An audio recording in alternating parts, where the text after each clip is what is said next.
विधानसभा निवडणुकीपूर्वीच कोल्हापुरात वातावरण तापलेलं आहे। विधानसभेला मुस्लिम समाजाला 15% प्रतिनिधित्व द्या अशी मागणी केली जाते।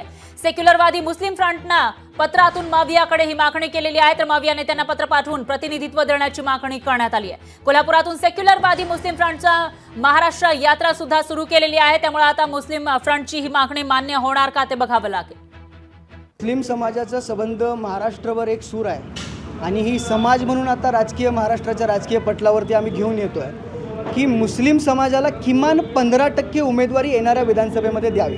त्याचं कारण असं आहे की समाज म्हणून आम्ही आमची काय ताकद आहे मतदानातून लोकसभेच्या वेळेस दाखवून दिलेली आहे की जेवढी आमची लोकसंख्या टक्केवारी आहे 15%, किमान तेवढे उमेदवार मुस्लिम समाजाचे येणाऱ्या विधानसभेमध्ये असले पाहिजेत, तरच आमचे जे प्रश्न आहेत ते मांडले जाऊ शकतात आणि ही खूप रास्त मागणी आहे। लोकशाही मराठी ऐका, पहा, जागरूक रहा।